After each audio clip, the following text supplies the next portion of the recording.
The shuttle touched down on the landing pad with a soft metallic thud. Ethan Cole felt the vibration through his boots as the engines cooled. The air smelled faintly of metal and strange spices drifting from the palace beyond. This was supposed to be a simple assignment.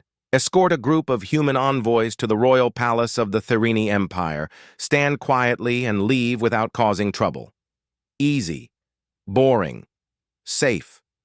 That's what the briefing had promised. But as Ethan stepped out of the shuttle, the sheer size of the palace made him pause. The walls shimmered in silver-blue tones, their surface rippling as if they were made of liquid light. Spires reached high into the sky, reflecting the orange glow of Therini's twin suns. Alien banners swayed in the warm breeze, each marked with curling symbols he couldn't read. A squad of Therini guards waited for them. They stood tall, almost a head taller than Ethan, and every one of them wore ornate armor. Each plate was etched with patterns that seemed to shift when he looked directly at them. Helmets hid their faces entirely, making them look like walking statues. Humans had met the Therini only a few years ago. Since then, contact was polite but cold. They were a proud race, obsessed with honor and appearances. Even low-ranking guards wore armor at all times. Showing oneself without it was, well, the diplomatic briefings had been clear. It was not done. The envoys moved ahead, led by a palace attendant. Ethan stayed near the back, scanning the crowd out of habit. The wide halls of the palace swallowed their footsteps, the walls glowing softly with a blue light that seemed to come from nowhere. At one point, the group paused as their escort consulted with another guard. Ethan, thinking they'd be standing, still for a while, stepped a little away to look at a massive window. Through it, he could see the inner gardens, floating islands of flowers suspended in air, connected by thin bridges of glass.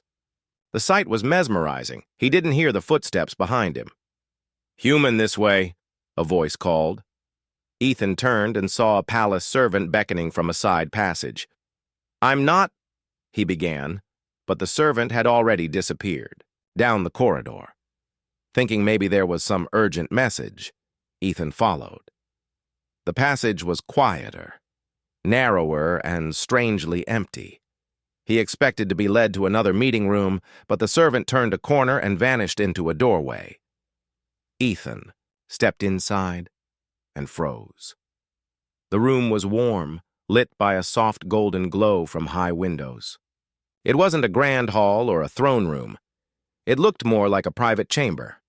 There were racks along the walls, each holding pieces of armor, silver breastplates, curved shoulder guards, gauntlets, and helmets, all polished to a mirror shine. In the middle of the room stood a woman.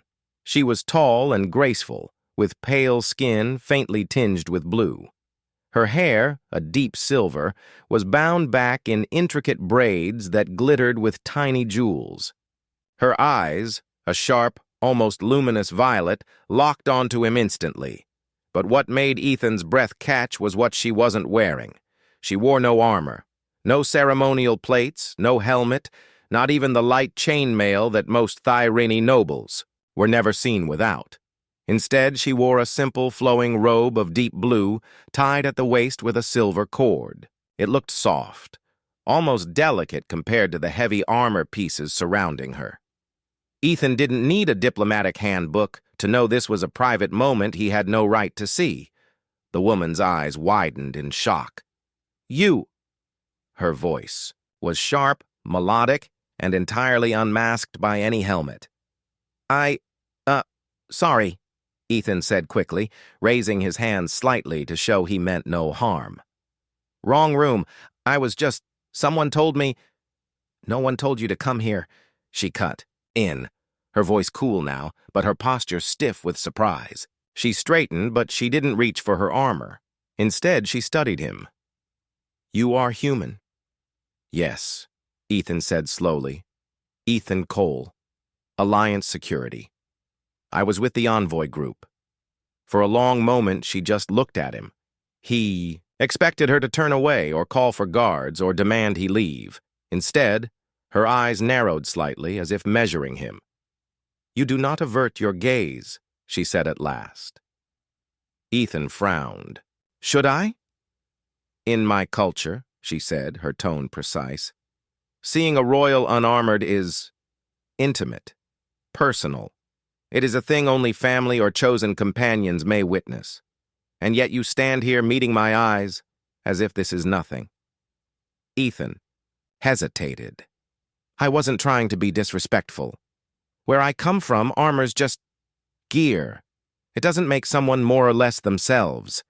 It's the person underneath that matters." Her head tilted slightly, as if the idea was new to her. "Strange. Thyrene measure worth by what is displayed to the world. Armor is not just protection. It is proof of honor." "Well," Ethan said with a small shrug, "humans measure honor by actions, not decoration." Her gaze lingered on him, searching for something. Finally, she said, "I am Princess Lyra of the Thyrene. You should not be here." Ethan gave a small nod. "Then I'll go." But before he could turn, the sound of heavy boots echoed in the hallway. The door burst open and 2 armored guards stormed in, weapons at the ready. One of them stepped forward. "Princess, are you harmed?" "I am unharmed," Lyra said sharply, not taking her eyes off Ethan. The other guard glared at him. "This human trespassed—" "Leave us," Lyra interrupted. Both guards froze. "Your Highness," I said. "Leave us," she repeated, her voice like steel. Reluctantly, the guards backed out, though their helmets turned toward Ethan with clear suspicion. The door closed. Ethan raised an eyebrow. "That was unexpected." "You should be dragged out and punished," Lyra said plainly. "It would be the proper response." "I'm guessing you're not going to do that?" he asked. "Not yet." She stepped closer, her violet eyes steady. "I want to know why a human soldier is here at all, and why fate chose to bring you into this room." Ethan almost laughed. "Fate? I think it was just a wrong turn." Her lips curved slightly, though it wasn't quite a smile. "We will see." Outside, the sound of distant drums echoed through the palace, signaling the start of the diplomatic reception. But inside that warm, quiet chamber, something unplanned had already begun. A meeting neither the human nor the princess could have expected, one that might change the fragile trust between their peoples, and neither of them knew it yet. The palace drums grew quieter as the walls seemed to swallow the sound. Ethan stood still, his hands loosely at his sides, watching Princess Lyra study him like a puzzle piece that didn't quite fit. "You said you were with the envoy group," she began, her voice calm, but still carrying an edge. "Yet you wandered away into the private chambers of the royal house. This is not a small mistake." "I didn't wander," Ethan replied. "One of your staff waved me over. I thought I was being sent with a message." Lyra tilted her head slightly. "Describe this staff member," Ethan thought back. "Tall, robed like the others. Didn't speak much, just told me this way and kept walking fast. I didn't get a good look at their face." Her expression hardened. "Interesting. No servant would bring you here without purpose. This chamber is meant only for me, my attendants, and the royal armorers." "That's a small list," Ethan said. "A list where every name is trusted," Lyra answered. She turned away, walking toward a rack of armor. The silver breastplate gleamed in the warm light as she ran a finger over the curved metal. "Do you know why I was unarmored, human?" Ethan shook his head. "I can guess it's not a fashion choice." A faint sound escaped her. Not quite a laugh, but close. "I had just returned from a trial. It is a challenge all Thyrene royals must face before claiming full authority. We fight in the training arenas with real weapons, not ceremony. My armor was damaged during the trial, and I was preparing to repair it myself." "You repair it yourself?" Ethan asked, a little surprised. "Don't you have people for that?" "I do," Lyra said, but a true warrior knows every part of their own protection. If you cannot fix your armor, you are unworthy of wearing it. He nodded slowly. Makes sense. In human history, some soldiers would even make their own. Weapons. Her eyes glanced toward him again, thoughtful. Strange. I expected you to be embarrassed. Most who see me unarmored would look away as if I were suddenly less than what I am. Ethan shrugged. I told you, armor's just the shell. What matters is the person wearing it, and, for what it's worth, you seem capable enough without it. Her expression shifted, just slightly, as if she was not used to such plain words. Before she could answer, the door opened again. This time it wasn't guards, but a tall Thireni male in deep crimson armor. His voice was deep, hard. Princess Lyra, there are rumors. Lyra's shoulders stiffened. What rumors?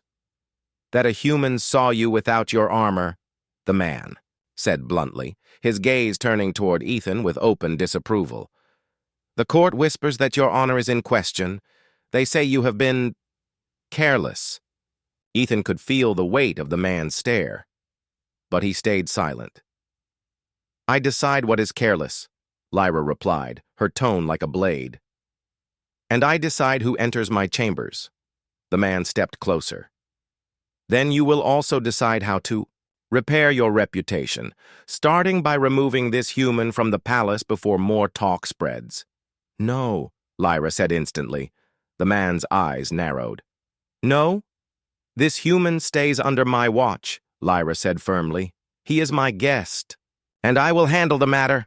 The man looked between them, disbelief clear in his face. But after a tense pause, he gave a sharp bow and left, his heavy boots echoing down the hall. When the door closed, Ethan let out a slow breath. I take it he's not a fan of mine. That was General Koresh, Lyra said. One of the most influential voices in our military council. If he believes you should be gone, then soon others will agree. Then why keep me here? Ethan asked. She studied him for a long moment. Because I want to understand why you were sent to me, whether by accident or by someone's design. And she hesitated as if weighing her words.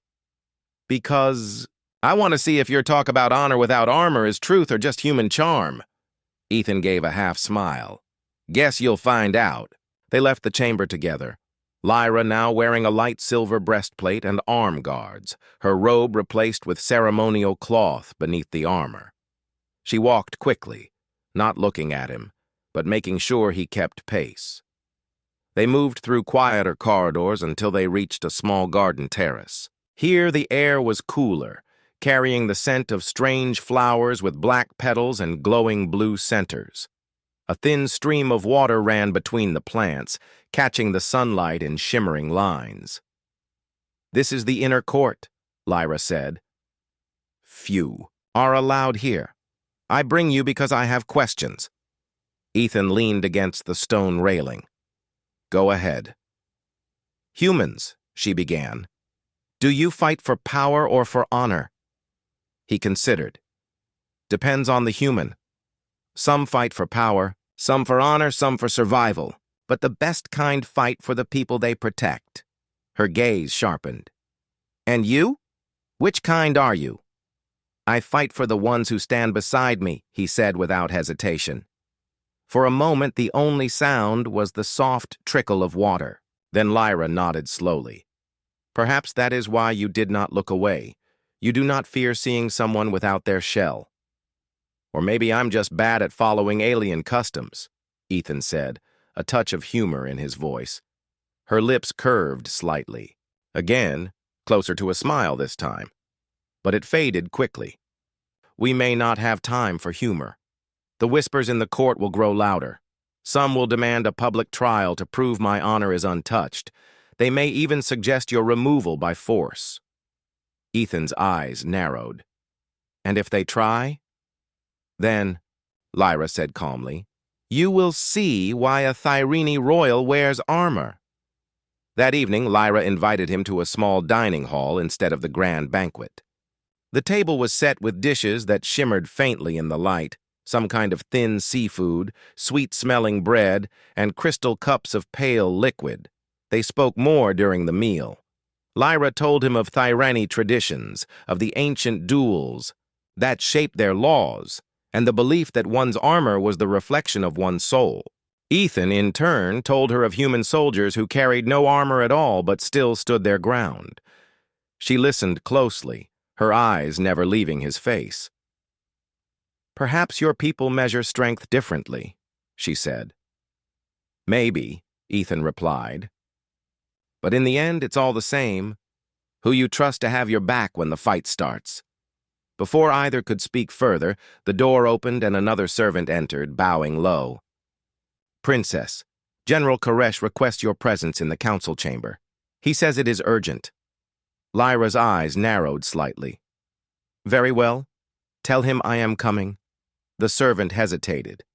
"He also said the human is not welcome." Lyra stood. "Then he will be disappointed." She turned to Ethan. "Come with me. If this is about you, I would rather you hear it with your own ears." The council chamber was a long, high room with walls of polished black stone. 12 Thyrini stood in a circle, their armor reflecting the torchlight. Koresh stood at the far end, his crimson plates gleaming. "This is an internal matter," Koresh said coldly as they entered. "The human should not—" "He stays," Lyra interrupted. Koresh's jaw tightened. "Very well. Then let us speak plainly. Rumors spread that Princess Lyra was seen unarmored by an off-world soldier. Some call it dishonor. Others call it scandal," one counselor spoke up. "We must act. If the other empires hear of this, they will question our strength. They will see weakness in our leadership." Lyra's voice was calm but firm. "There was no dishonor. I was completing my trial and my armor was being repaired. The human was brought to my chamber by unknown means. That is the truth." "Then prove it," Koresh challenged. "Have him removed from the palace and the matter will end." "No," Lyra said again, "until I know why he was brought to me." "He stays." The room murmured with discontent, but Lyra stood unmoving, her violet eyes fixed on the general. Ethan felt the weight of the moment. This wasn't just about him.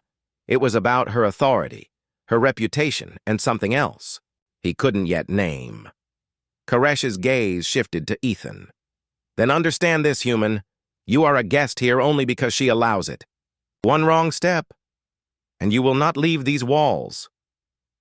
Ethan met his stare evenly. "Understood." As they left the chamber, Lyra spoke quietly. "They will watch you now. Be careful where you walk and who you speak to."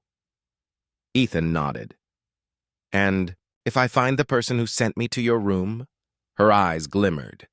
"Then you and I will have our first battle together." The next morning, Ethan was woken early by the sound of sharp knocks on his chamber door. He sat up instantly. Years of soldier training meant he was alert before his eyes were fully open. When he opened the door, 2 palace guards stood outside, their armor glinting in the pale morning light. One spoke in a clipped tone. "The princess requests your presence in the West Training Hall. Now." Ethan quickly pulled on his uniform jacket and boots, wondering what kind of meeting started this early. The West Training Hall was unlike anything he'd seen before. It was a massive open space, the walls lined with weapon racks and glowing blue torches. The floor was smooth, made of some kind of black stone that reflected faint shapes like water. There were no windows, only high skylights that let in sharp beams of sunlight. In the center stood Princess Lyra, fully armored from the neck down, silver plates, shoulder guards, and gauntlets, each etched with swirling patterns. But her helmet was resting under her arm, leaving her face clear. She didn't smile when she saw him. "You're late." Ethan glanced at the sunbeam on the floor. "It's not even breakfast." "Training waits for no one," she said simply. "Training?" Ethan asked. "You are under my protection," Lyra said. That means you are tied to my honor. If you fall behind in skill, it reflects poorly on me. If the council tries to challenge my decision to keep you here, I will point to your ability as proof you are worthy of staying. Ethan crossed his arms. So you're saying this is a test? Exactly, she said, tossing him a wooden practice staff. Show me if you can fight without hiding behind human weapons. The first clash came fast. Lyra moved with fluid speed, her staff a blur. Ethan barely blocked the first strike, the impact rattling his arms. She pressed forward, her attack smooth and precise, forcing him to step back. You're holding back, she said. I'm trying not to hit a princess, Ethan replied, parrying another blow. Then you will lose, she countered, spinning. And striking low, Ethan adjusted his stance, blocking and pushing back harder. Years of close-quarters combat training kicked in. He stepped into her attack, using his shoulder to shove her off balance for just a second, enough to swing his staff toward her side. She blocked at the last moment, their staffs locking together with a loud crack. Her violet eyes met his, and for the first time, there was the faintest glint of approval. Better, she said. The training went on for an hour. By the end, Ethan's arms ached, his shirt clung to him with sweat, and his breathing was heavy. Lyra, while clearly exerted, seemed far less tired. Her endurance was incredible. She tossed her staff aside. Not bad for someone who relies on projectile weapons. I could say the same for someone who wears 20 pounds of metal, Ethan said between breaths, her lips curved slightly. This armor is part of me. When I fight, it fights with me. Before Ethan could reply, the heavy doors to the hall opened. A palace servant stepped inside and bowed low. Princess, the preparations for the summit have begun. The council requests your presence to confirm the final seating arrangements. Lyra's jaw tightened slightly. Of course. Tell them I will come shortly. The servant hesitated.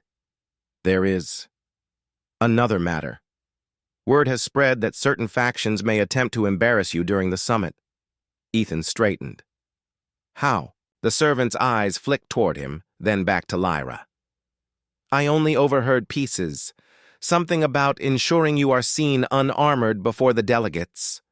Lyra's expression darkened. Leave us, she ordered. The servant bowed and left. Quickly. Ethan stepped closer. Sounds like what happened when I first saw you wasn't just bad luck. I suspected as much, Lyra said. Now it seems they plan to repeat it, in front of the most important gathering of leaders in the sector. Who are they? Ethan asked. Enemies within the court.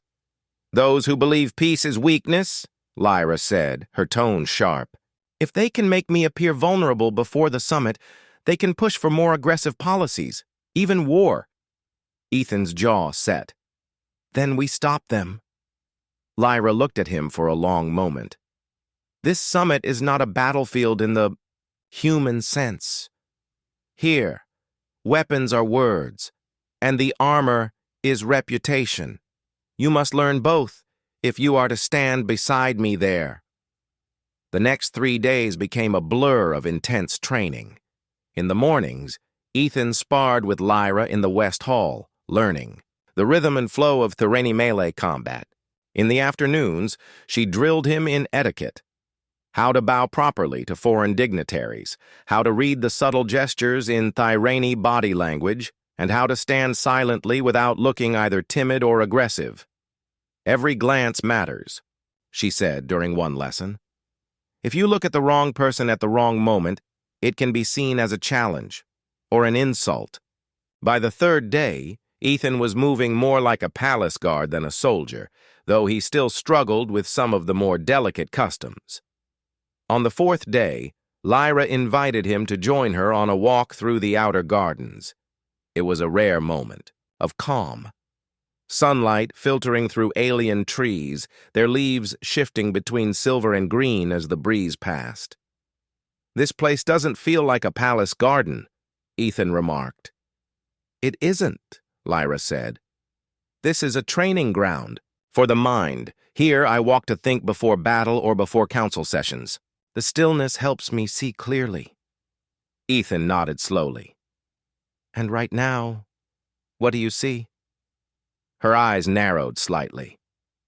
I see a storm coming. That night, Ethan couldn't sleep. The moonlight spilled across his chamber, and the silence was almost too perfect. The kind of silence that meant something was wrong. He slipped out of bed and moved to the door, opening it just enough to peer into the hallway. A shadow moved at the far end, quick and deliberate. Ethan followed quietly, keeping to the edges of the corridor. The shadow turned down a stairwell and into a lower passage he hadn't seen before. The air here was cooler, the walls lined with storage crates and maintenance equipment. Voices reached his ears. He pressed himself against the wall, listening. At the summit, a low voice said. Her armor will fail when she stands to speak. And when she is exposed, the council will see she is unworthy. The palace was alive with motion. Bright banners hung from the spires, and the twin suns cast warm gold across the open courtyards. Today was the day of the peace summit, the first time in years that representatives from all the border systems would gather in the Tharini capital. Ethan stood outside the princess's chamber, already dressed in the formal armor Lyra had given him. It wasn't heavy like Tharini metal. It was lighter, built for a human frame, but patterned in silver swirls so that he matched her honor guard in appearance. He adjusted the shoulder plates, feeling a little ridiculous but strangely proud. The door opened, and Lyra stepped out. Her armor was perfect, polished to a mirror shine, the plates engraved with deep curling symbols that glimmered in the light. The helmet rested under her arm, revealing her braided silver hair and steady violet eyes. You wear the armor well, she said. Ethan gave a small smile. It's a good fit, but I'm guessing this is more for show than for battle. Her expression didn't change. In our court, appearances are battle. They moved together through the halls toward the summit chamber.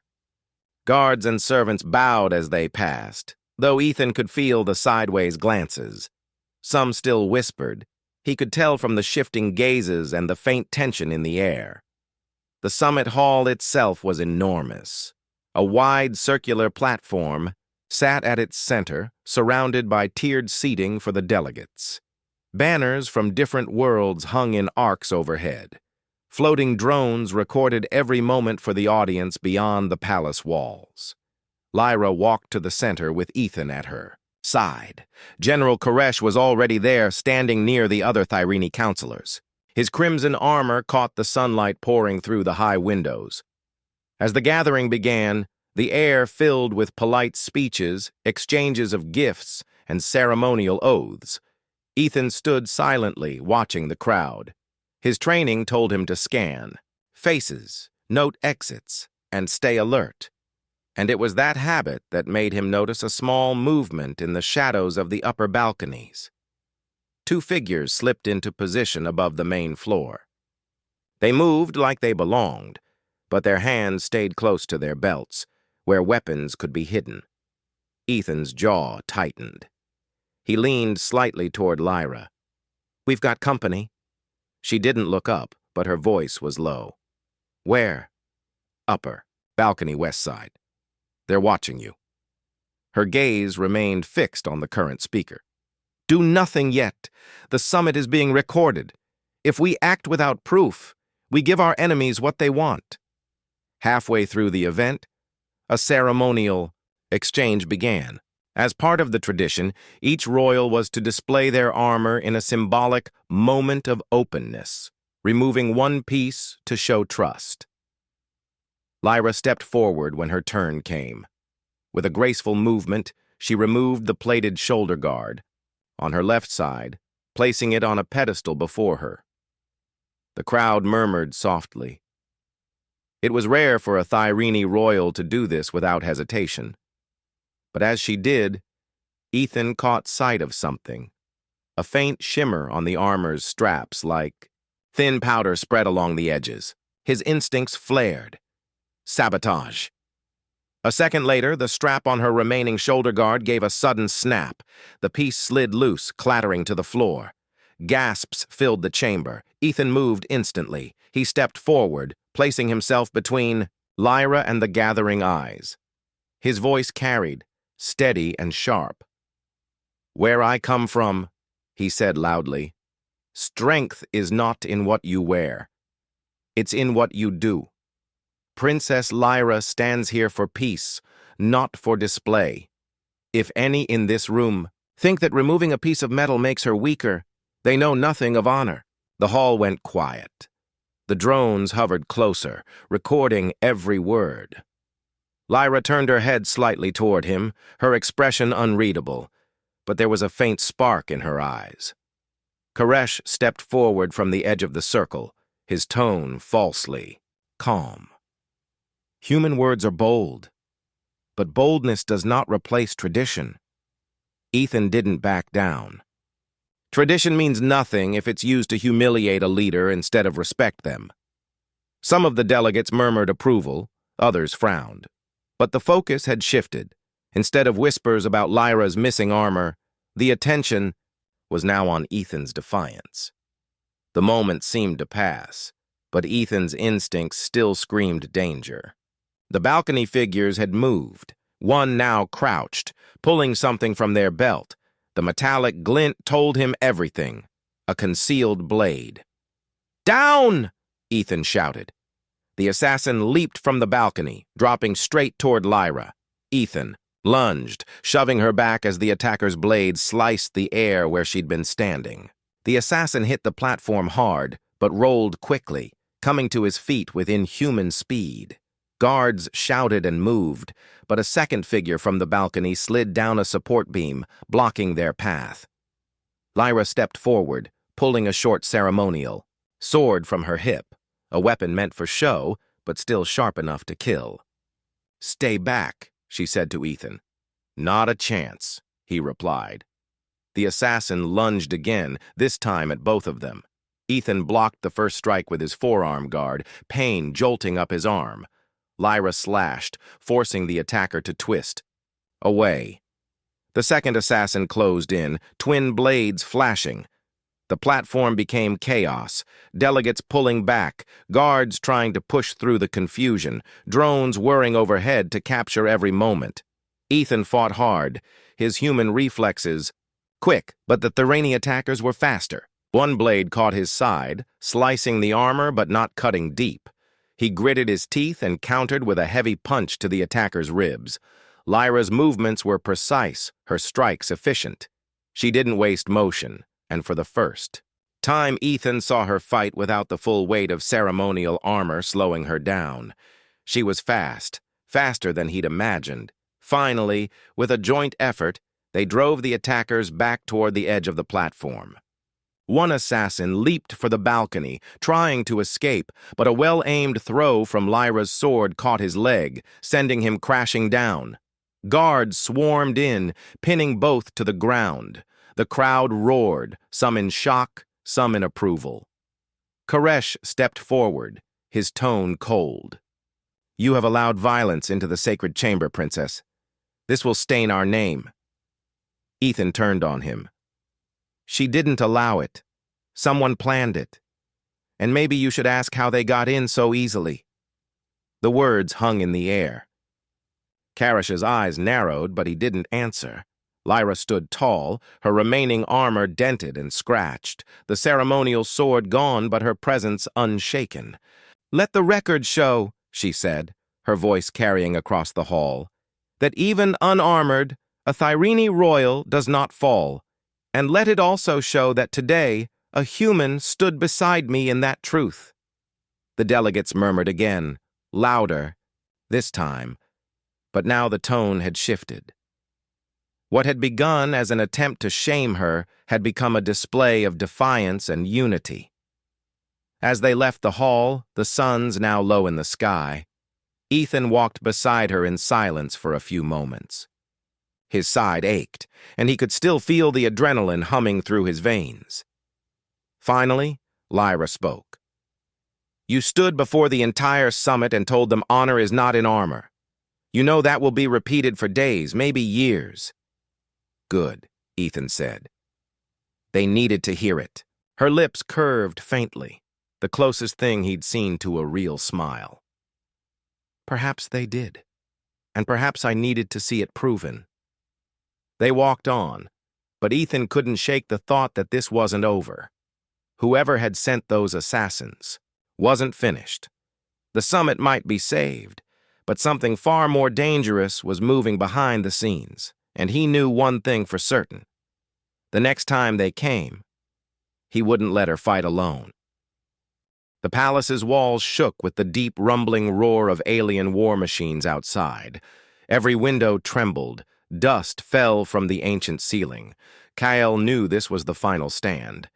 He turned to Princess Arya, who stood by the window, her silver hair glowing in the dim light. She was unarmored again, this time not out of surprise, but because she had chosen it. She wanted her people to see her as she truly was, their leader, their hope. You still have time to escape, Kyle said, his voice low but urgent. Arya shook her head. And leave my people to die? Never. If the people see me flee, they will lose all hope. Kale stepped closer, his boots crunching over broken glass. If you die, they lose more than hope. They lose the reason to fight. I can protect you, but I can't bring you back from death. She smiled softly, the kind of smile that only appeared when she spoke to him. You already brought me back once, Kale. The moment you stepped into that cell weeks ago, I started living again. Kale's jaw tightened. There wasn't time for emotion, not now, but her words sank into his chest like fire. Outside, the first explosions hit the palace gates. The sound was deafening. Shouts echoed down the halls, soldiers yelling orders, civilians screaming as they were rushed toward evacuation routes. General Laurent, a tall alien with burned scars on his cheek, burst into the room. Human! The enemy has breached the outer wall! He glanced at Arya. Princess, we must move you now! Arya stood firm. No, I will face them. Laurent's eyes narrowed. Then I will die beside you. Kale stepped forward, placing himself between both of them. No one's dying today. We have a plan. Lauren raised a brow. A plan? In this chaos? Kale smirked slightly. Chaos is where humans do their best work. They moved quickly, Kale leading the way, Arya and Lauren close behind. The corridors were choked with smoke from fires deeper in the palace. The air was thick and hot, the smell of burning metal mixing with the sharp tang of ozone from energy weapons. At a corner, Kyle stopped, signaling them to halt. Enemy soldiers, black, armored, insect-like aliens, were swarming toward the royal chamber. Their mandibles clicked, their weapons glowing. Kale looked at Arya. Do you trust me? Her answer was immediate. Always. Kale darted forward before Laurent could protest. He fired his rifle, hitting the first two enemies in quick bursts. Then he dove behind a fallen pillar, drawing their fire away from Arya and Laurent. Go! Kale shouted. Get to the command room. Lauren grabbed Arya's arm. We can't leave him. But Arya's eyes stayed locked on Kyle. He fought like a storm, fast, unpredictable, relentless. It was the same determination she'd seen from the first moment they met. Minutes later, Kyle rejoined them in the command room. His armor was scorched, his rifle nearly out of ammo. They're pushing hard, Kyle said, breathing heavily. But I think we can make them break, Arya frowned. How? Kale pointed at the tactical map. They want the palace because they think it's the heart of your power. We make them believe it's a trap. Laurent, take every remaining soldier and set up explosives along the eastern hallways. We'll lure them in, then seal them inside. Laurent's eyes widened. That's suicide for whoever's bait. Kyle looked at Arya. That's me. Arya's voice was sharp. No, absolutely not. I will not watch you throw your life away. Kyle met her gaze. You won't have to. I'm not dying today. The plan moved fast.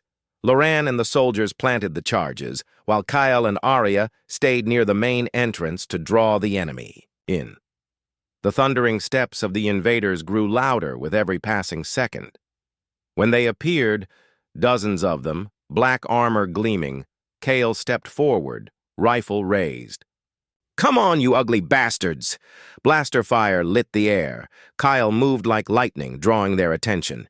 He made sure they kept advancing, pushing deeper into the trapped hallway. "Now!" Loran's voice roared over comms. The walls erupted in fire and dust. The explosion shook the entire palace. The enemy forces were cut off, trapped, or destroyed. The few survivors fled back the way they came, retreating into the city. The sudden silence felt unreal. Kyle lowered his rifle, chest heaving. Loran emerged from the smoke, grinning. It worked. By the stars, it actually worked. But Kale wasn't looking at Loran. He was looking at Arya. She was standing in the center of the ruined hall, unarmored, covered in dust and ash, yet holding herself like a queen. Her eyes met his, and for a moment, the chaos around them didn't exist. "You saved my people," she said quietly. Kale shook his head. "We saved them." Days later, the war ended. The enemy withdrew completely, their fleets vanishing into deep space. The palace was damaged, but it still stood. So did the people. On the final night before Kyle's return to his own world, Arya called him to the highest tower. The view stretched, over the city, lit by soft golden lights. "You could stay," she said. Her voice was almost hesitant. Kyle smiled faintly. "And live as what? A human in an alien court?" "You'd live as the one I trust most," she said. "The one who came when I was unarmored, and stayed." Kyle looked out over the city. "I can't promise I'll stay forever, but I can promise I'll always come when you need me." Arya stepped closer, the wind catching her silver hair. "Then I will always call for you, Kale." And for the first time since the war began, both of them felt at peace.